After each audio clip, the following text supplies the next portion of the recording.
Supreme court में केंद्र सरकार ने यही कहा कि अगर इस तरीके से राज्य डिमांड करने लगे और वहाँ की जो हाई कोर्ट है वो डिमांड को पूरा करने का आदेश पारित करने लगे तो फिर हमें आपूर्ति करने में परेशानी होगी, क्योंकि ये सब मैनेजमेंट हमें करना है। देश में कोरोना संकट से निपटने के लिए अदालतों के दखल पर यह कहना है राजेश चौधरी का, जो नवभारत टाइम्स के विशेष संवाददाता हैं।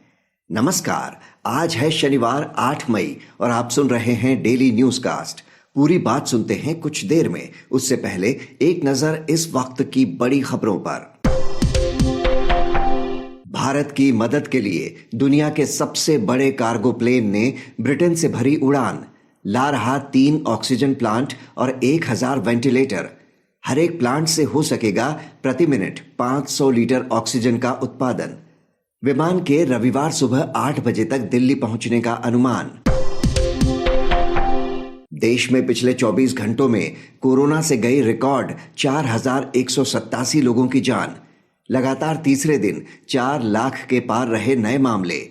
दूसरी लहर में 14 फरवरी से अब तक दर्ज किए गए 1,09,68,039 केस, जबकि इससे पहले की पूरे एक साल की अवधि में थे इससे कम मामले। कोरोना की बेकाबू रफ्तार के चलते कर्नाटक में पूर्ण लॉकडाउन का ऐलान। 10 से 24 मई तक रहेंगी कड़ी पाबंदियां। सुबह 6 बजे से 10 बजे तक खुलेंगी जरूरी दुकानें। उधर गोवा में 9 से 23 मई तक जारी रहेगा कर्फ्यू। मुख्यमंत्री प्रमोद सावंत ने 2-3 दिन में लॉकडाउन घोषित करने के दिए संकेत। दिल्ली में खत्म हुई ऑक्सीजन की समस्या। मुख्यमंत्री अरविंद केजरीवाल बोले 3 महीने में पूरे राज्य का होगा वैक्सीनेशन। शुक्रवार को राजधानी में ऑक्सीजन सप्लाई को लेकर चल रही सुनवाई में सुप्रीम कोर्ट ने केंद्र को लगाई थी फटकार। किसी भी हाल में प्रतिदिन 700 मीट्रिक टन ऑक्सीजन मुहैया कराने का दिया आदेश। अब खबरें काम की। कोविन पोर्टल से वैक्सीनेशन स्लॉट बुक करने पर अब मिलेगा 4 अंकों का सुरक्षा कोड। स्वास्थ्य मंत्रालय ने किया ऐलान। टीकाकरण केंद्र पर सिक्योरिटी कोड दिखाने के बाद लगेगी वैक्सीन। टीके की डोज लगवाए बिना पोर्टल पर सर्टिफिकेट जनरेट हो जाने की शिकायतें आने के बाद जोड़ा गया नया फीचर। व्हाट्सएप ने नई प्राइवेसी पॉलिसी 15 मई तक एक्सेप्ट करने की डेडलाइन को हटाया। इंस्टेंट मैसेजिंग ऐप के नए नियम शर्तों को लेकर था विवाद। यूजर को नाम, पता, फोन नंबर और लोकेशन जैसी निजी जानकारियां करनी थी शेयर, जिनके आधार पर उन्हें विज्ञापन दिखाया जाता। शर्तें मंजूर नहीं करने पर प्लेटफॉर्म से डिलीट हो जाता अकाउंट। आज का सबसे बड़ा न्यूज पॉइंट है, कोरोना संकट से निपटने के लिए अदालतों में सुनवाई की क्यों आई नौबत। पूरी तस्वीर समझने के लिए बात करते हैं नवभारत टाइम्स के विशेष संवाददाता राजेश चौधरी से, जो कानूनी मामले कवर करते हैं। कोविड मरीजों के लिए ऑक्सीजन की सप्लाई के मुद्दे पर केंद्र और राज्यों की खींचतान में आम आदमी पिसता जा रहा है। दिल्ली की ऑक्सीजन पॉलिटिक्स का असर ये हुआ कि हर रोज कोर्ट को दखल देना पड़ रहा है। दिल्ली हाईकोर्ट ने तो राजधानी को 700 मीट्रिक टन ऑक्सीजन सप्लाई मुहैया न कराने पर अवमानना की कार्रवाई की चेतावनी दे दी केंद्र को। इससे दिल्ली को तो सप्लाई मिल गई, लेकिन इसका खामियाजा राजस्थान, पंजाब, जम्मू कश्मीर और झारखंड को भुगतना पड़ा। इसका असर यह हुआ कि अब सभी राज्य केंद्र पर दबाव बढ़ाने के लिए अपने अपने हाई कोर्ट्स का दरवाजा खटखटाने लगे हैं। राजेश जी, अब कर्नाटक हाई कोर्ट ने राज्य को 1200 मीट्रिक टन ऑक्सीजन मुहैया कराने का आदेश केंद्र सरकार को दिया है, जिसके बाद केंद्र सुप्रीम कोर्ट पहुंच गया है। इस तरह अलग अलग हाई कोर्ट आदेश देने लगेंगे तो क्या मुश्किलें और नहीं बढ़ेंगी? देखा जाए तो जो कर्नाटका का मामला अगर हम एक उदाहरण के तौर पर देखें तो कर्नाटका की जो राज्य सरकार है वहाँ उन्होंने कहा था कि हमें 1200 मैट्रिक टन ऑक्सीजन की जरूरत है, और उसके बाद कर्नाटक हाईकोर्ट ने जो तमाम तथ्य हैं उसको देखा और उसके बाद आदेश पारित किया, जबकि कर्नाटका को 965 मैट्रिक टन ऑक्सीजन मुहैया कराया जा रहा था केंद्र सरकार द्वारा। लेकिन जब कर्नाटका हाईकोर्ट ने ये आदेश पारित किया कि नहीं, जो वस्तु स्थिति है, जो डिमांड है, जो सप्लाई है, उस हिसाब से कर्नाटका की जो डिमांड है वो 1200 मैट्रिक टन पूरा करना होगा। उसके बाद केंद्र सरकार सुप्रीम कोर्ट आ गई और सुप्रीम कोर्ट में केंद्र सरकार ने यही कहा कि अगर इस तरीके से राज्य डिमांड करने लगे और वहां की जो हाई कोर्ट है वो डिमांड को पूरा करने का आदेश पारित करने लगे तो फिर हमें आपूर्ति करने में परेशानी होगी, क्योंकि ये सब मैनेजमेंट हमें करना है। लेकिन सुप्रीम कोर्ट ने कहा कि जो ऑर्डर हमने देखा है, ऑर्डर के हिसाब से ऑर्डर बिल्कुल संतुलित और सुव्यवस्थित है और जो तथ्य हैं, जो डिमांड है और जो सप्लाई है, उस हिसाब से ऑर्डर बिल्कुल मीट करता है और उस हिसाब से आदेश में हम बिल्कुल दखल नहीं देंगे। और सुप्रीम कोर्ट ने एक बहुत अहम बात कही कि जो अलग अलग देश के जो राज्य, हम चूंकि व्यापक मामले को देख रहे हैं, लेकिन जो कर्नाटक के लोग जो भंवर में फंसे हुए हैं उसको भी हम नहीं छोड़ सकते। और जो तमाम राज्य में जो हाई कोर्ट है वो वहां की वस्तु स्थिति को बेहतर तरीके से समझती है, इसलिए अगर वो इस तरीके का आदेश पारित कर रही है और आदेश से तथ्यों के आधार पर पारित हो रहा है तो उसमें दखल देने की जरूरत नहीं है। और कर्नाटका हाईकोर्ट के ऑर्डर में दखल देने से सुप्रीम कोर्ट ने इनकार कर दिया।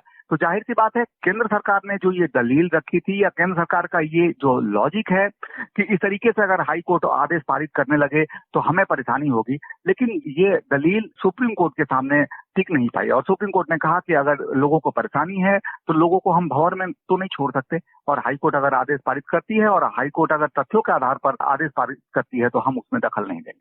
जी, जिस तरह से सुप्रीम कोर्ट ने कहा कि जो हाई कोर्ट्स हैं तमाम राज्यों की, वो वहां की स्थिति बेहतर जानती है। जाहिर है कि वहां की जो राज्य सरकार हैं, उनके जो नीति निर्धारक हैं, वो भी जमीनी हकीकत से अच्छी तरह वाकिफ होंगे।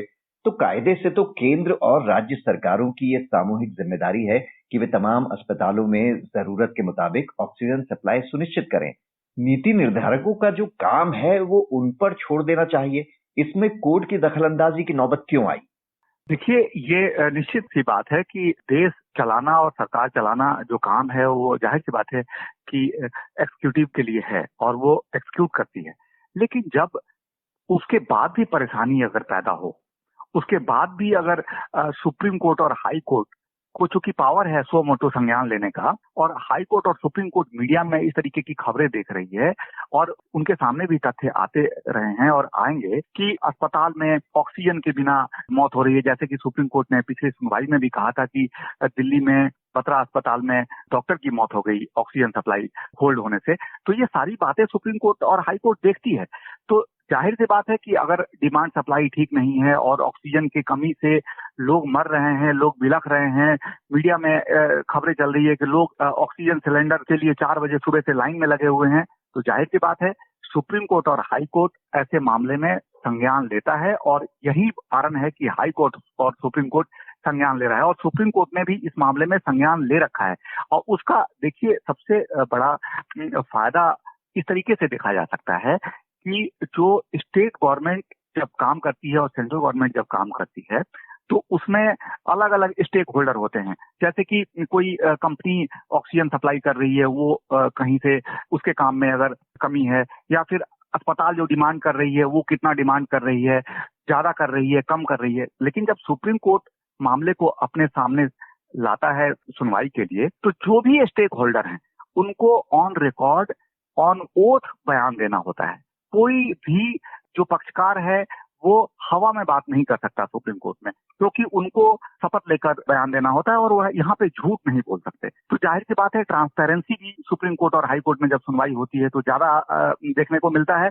और यही कारण है कि दिल्ली की अगर हम बात करें एग्जाम्पल के तौर पर, या कर्नाटक की बात करें, तो सुप्रीम कोर्ट और हाई कोर्ट में जब मामला आया है तभी पता चला है कि हाई कोर्ट ने जब कहा कि नहीं आपको डिमांड मीट करना होगा और 1200 MT ऑक्सीजन देना होगा, या दिल्ली में जब बात आई कि 700 मैट्रिक टन ऑक्सीजन की जरूरत है और दिल्ली में सप्लाई 400 है या 500 है, तो ये सारी बातें कब खुली है? जब हाई कोर्ट और सुप्रीम कोर्ट में मामला सामने आया है। तो जाहिर सी बात है कि ट्रांसपेरेंसी ज्यादा होती है, डिमांड कितना है, सप्लाई कितना है, ये सारी बातें और जो तमाम स्टेक होल्डर हैं वो ऑन ओथ जब सुप्रीम कोर्ट और हाई कोर्ट के सामने बयान देते हैं तो जाहिर सी बात है कि चीजें बेहतर होती है और बेहतरी की तरफ बढ़ती है।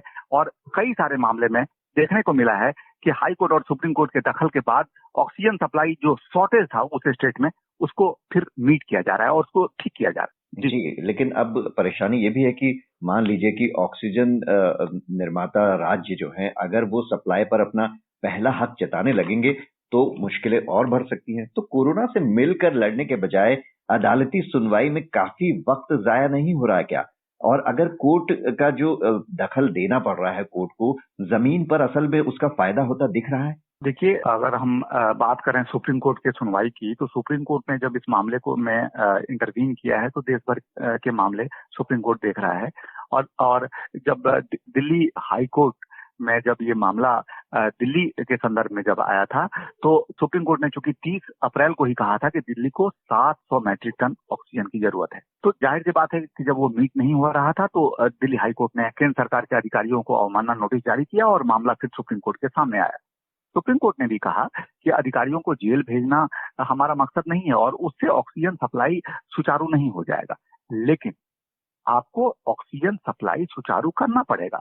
जब सुनवाई चल रही थी सुप्रीम कोर्ट में तो ये भी बताया गया कि कई सारे ऐसे राज्य हैं जिसमें जैसे कि चंडीगढ़, तमिलनाडु, महाराष्ट्र, जितने ऑक्सीजन उन्होंने मांगे उससे ज्यादा मिला है।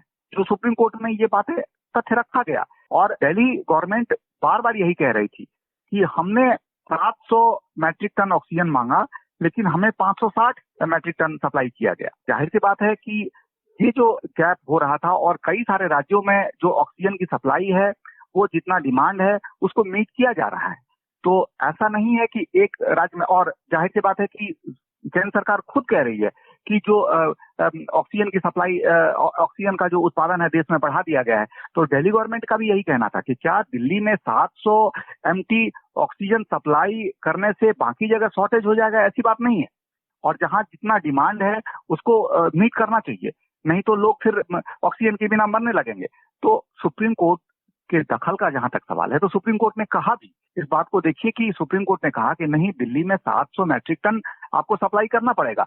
और आज जब सुप्रीम कोर्ट में सुनवाई चल रही थी तो सुप्रीम कोर्ट में दिल्ली गवर्नमेंट ने बताया कि आपके ऑर्डर के मुताबिक हमें 700 मैट्रिक टन ऑक्सीजन मिला था बुधवार को, लेकिन बृहस्पतिवार को फिर वो सप्लाई कम कर दिया गया। तो सुप्रीम कोर्ट को आखिर में बोलना पड़ा कि हमारा जो आदेश है कि दिल्ली को 700 मैट्रिक टन ऑक्सीजन सप्लाई किया जाए, वो आदेश रोज के लिए है, एक दिन के लिए नहीं है। यानी कि जब तक हमारा फर्दर ऑर्डर नहीं होता है तब तक आप 700 metric ton oxygen supply Delhi को जारी रखेंगे। तो इसका मतलब ये निकलता है कि देखिए, केंद्र सरकार और राज्य सरकार अपने हिसाब से मैनेज करने की कोशिश कर रही है। सुप्रीम कोर्ट में जो बयान देती है सरकार और सुप्रीम कोर्ट जो ऑर्डर करता है उसमें भी गैप आता है। आज अगर सुप्रीम कोर्ट को दोबारा बोलना पड़ा कि हमने आपको कहा था कि 700 मैट्रिक टन रोज देना है और आपने फिर उसे कम कर दिया, आप अगर ऐसा करेंगे तो हम फिर सख्त कार्रवाई करेंगे। तो जाहिर सी बात है कि सुप्रीम कोर्ट के ऑर्डर के बाद जो राज्य हैं वहां पे ऑक्सीजन सप्लाई सुचारू हुआ है, या दिल्ली हाई कोर्ट का इंटरवेंशन हुआ हो या फिर कर्नाटका हाई कोर्ट का इंटरवेंशन हुआ हो, उससे चीजें बेहतर हुई है। जी, फिलहाल तो तमाम सरकारें और वहां के अधिकारी अगर अपनी जिम्मेदारी अच्छे से निभाए तो शायद कोर्ट को दखल देने की जरूरत ही ना पड़े। राजेश जी, इस जानकारी के लिए आपका शुक्रिया। इस चर्चा के बाद एक नजर डालते हैं इतिहास में आज के दिन पर। 1916 में आध्यात्मिक चिंतक स्वामी चिन्मयानंद का जन्म, 1929 में ठुमरी गायिका गिरिजा देवी का जन्म, 1980 में विश्व स्वास्थ्य संगठन ने स्मॉल पॉक्स के जड़ से खत्म होने की घोषणा की। बात करते हैं मौसम की। मौसम विभाग के मुताबिक पूर्वोत्तर, पश्चिम बंगाल और केरल के कुछ हिस्सों में हल्की से भारी बारिश का अनुमान। राजस्थान के कुछ हिस्सों में चल सकती है धूल भरी आंधी। अब बारी सुविचार की। महात्मा गांधी ने कहा था, व्यक्ति अपने विचारों से निर्मित प्राणी है, वो जो सोचता है वही बन जाता है। तो ये था आज का डेली न्यूज कास्ट, जिसे आप सुन रहे थे अपने साथी अक्षय शुक्ला के साथ। बने रहिए नवभारत गोल्ड पर। धन्यवाद।